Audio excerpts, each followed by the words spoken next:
Good morning! Today is July 3 of 2026. So, habang nakakatapos ko lang ang aking soulful activity na ginagawa ko frequently as part of my healing journey. So, I just actually finished my 2 pages reflection journal about my self-growth, personal development, and spiritual growth na din. And I use tarot for reflection and to give insights what could have been done and kung ano pa yung mga pwede nating i-develop sa sarili natin to navigate our life. So again, this is Jonathan of Navigate Life with Tansyong. Today, I'll be sharing you and discussing you this viral that I just actually watched online. This was happened on July 1st. So that was actually 2 days ago. So July 1 kasi, yung 2 days ago, merong yung umakyat sa building, sila, ang pangalan nun ay si Angela Nicolau at Ivan Burgos. Dalawang magjowa yan sila, sikat na urban climber na paakyat sa tuktok ng Empire State Building nang walang safety equipment. Sikat to sila. Parati na nila tong ginagawa since 2024. Sumikat sila sa isang documentary na Skywalker, a love story. So magjowa kasi to eh. So this time, pagdating nila sa taas, naglagay sila ng flag. So if you notice it online, hanapin nyo na lang. May nakalagay na message doon na when the power of love beats the love of power, the world knows peace. So very impactful siya sa akin na hanggat iniisip ko talaga sa iniisip ko, and why not do a self-reflection kasi lahat to nangyayari ng may reason eh. So 2 pages reflection na rin siya kung ano yung dapat matutunan dito, and with the help also with my 2 cards sa tarot ko na dalawa lang yung nakakausap sa akin today. So ay dalawang questions ang pumasok sa isip ko dito na paulit-ulit nag-replay sa subconscious mind ko. And so, dapat ba natin tong hangaan? Ang sagot ko, yes. This is an admirable act. Pero ang isang tanong nito, the other way around, kung dapat ba natin itong pamarisan? Ang sagot ko, no. May mas malalim pa akong naiisip na realization about this. Kasi habang nasa personally ko itong experience, na habang nasa healing journey ako dito, mga nakarang buwan lang din naman, na start ako ng August 2025, nakilala ko ang mga iba't ibang tao. I met a lot of random people from different walks of life in my own spiritual journey. So in my own spiritual awakening, these are all different spiritual archetypes, different spiritual path, and we do respect every path kasi kanya-kanya tayo eh. So kasama na dito yung spiritual archetypes ng mga shadow walker, mga sacred rebel, mga chaos mystic, yung mga epitome of the chaos, yung mga dark empath, at saka yung mga spiritual punk. So mga taong kadalasan kung hindi nyo alam kung ano mga ibig sabihin, search na lang or ilagay ko na lang dito yung mga meaning kung ano-ano yung mga subculture na yan at type of spiritual path. May mga, kasi sila yung, ito na lang, to simplify, ito yung mga taong kadalasang nakaitim. Mahilig sa tattoo, rock music, hindi takot questionin ng sistema.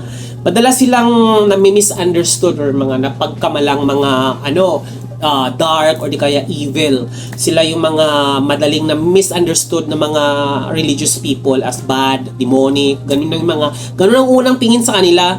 Pero may isang tao ako naalala. Pangalan ay Ashraf. I'm pretty sure mapapanood niya to. Sobrang mahal na mahal ko tong tao na to kasi isa siyang mabuting kaibigan at naging spiritual connection ko in my own spiritual and healing journey. At later on, naging tattoo artist ko na naging malaking bahagi talaga siya sa spiritual journey ko. Siya yung unang nagbukas ng pinto para maintindihan ko na hindi lahat ng nagmamahal sa dilim ay masama. Yung may mga taong nasa darkness ay hindi simbolo ng kasamaan, kundi simbolo ito ng pagharap ng sariling sugat or wound. So napansin ko rin na marami sa kanila yung mga napakabuti ang puso. Sa charity work sila, nagfo-food feeding, ganyan, feeding, basta sila at their own expense ha. May mga pera silang pinaglipunan, nag-gather sila ng sarili nila just to give charity work doon sa mga nangangailangan, sa mga nagugutom. So 'di ba? Very sensitive sila. For some reason, kapag napasok mo yung puso nila, mapagbigay, tsaka napaka-genuine. Mas malalim pa nga minsan kaysa sa mga outwardly religious people, sa totoo lang. At doon ko naintindihan ang simbolo ng yen. Ito. Kung nakita niyo, kung nakita niyo. So, yen, it's actually the dark side of the yin and yang. Hindi ito evil. Itong bahagi ng tao natin, consciousness natin, or the energy itself na kumakatawan ng mystery, shadow, transformation, at healing. Never silang nananakit or namamahamak ng tao. Gusto nilang sirain ang ilusyon. Kaya tumatak sa akin yung linya na I don't destroy people. I destroy illusion. I don't seek chaos. I awaken through it. Pero, dito rin pumapasok ang isa sa pinakamahalagang lesson ko. The end doesn't justify the means. Kahit gaano kaganda ang mensahe, hindi ibig sabihin tama na ang lahat ng paraan. Oo, makapangyarihan ang ginawa ni na Angela at Ivan. Pero delikado ito. Pwedeng may mga kabataan na gayahin na hindi mauunawaan ang danger. At naalala ko rin dito sina Pablo Escobar, sina Robin Hood, Batman, at iba pa mga vigilante nung kapanahunan pa ni Duterte na magkakaiba sila ng moralidad pero pare-pareho nilang tinatanong ang isang tanong. Pwede bang suwayin ang batas para sa mas mataas na layunin?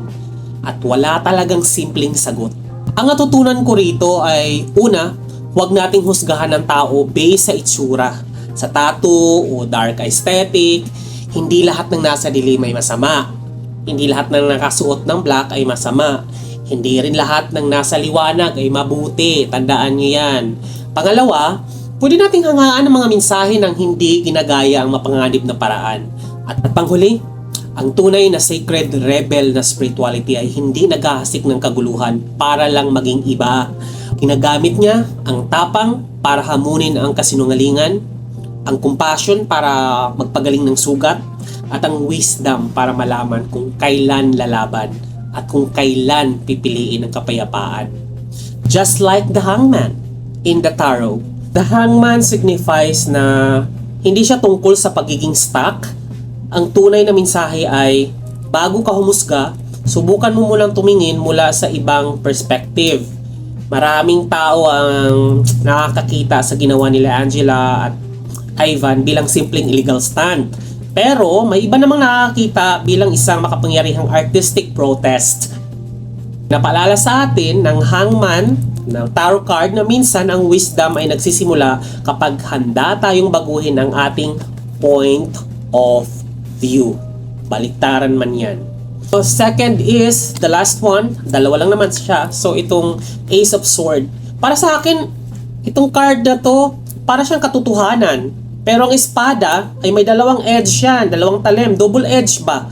Kaya kaya nitong putulin ang kasinungalingan, pero kaya rin itong manakit. Ganoon din ang paniniwala, opinion, religion, dogmas, morality.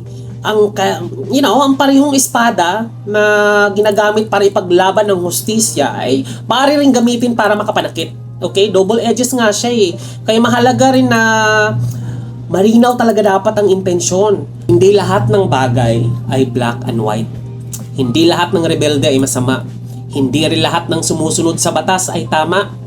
The real spiritual growth is hindi sa pagpili kung saan ka sa liwanag o dilim.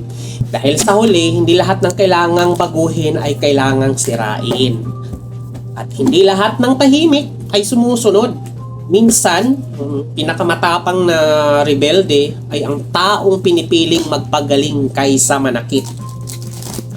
This is Tanchong of Navigate Life with Tanchong. See you in my next video. Only love can hurt like this. Only love can hurt like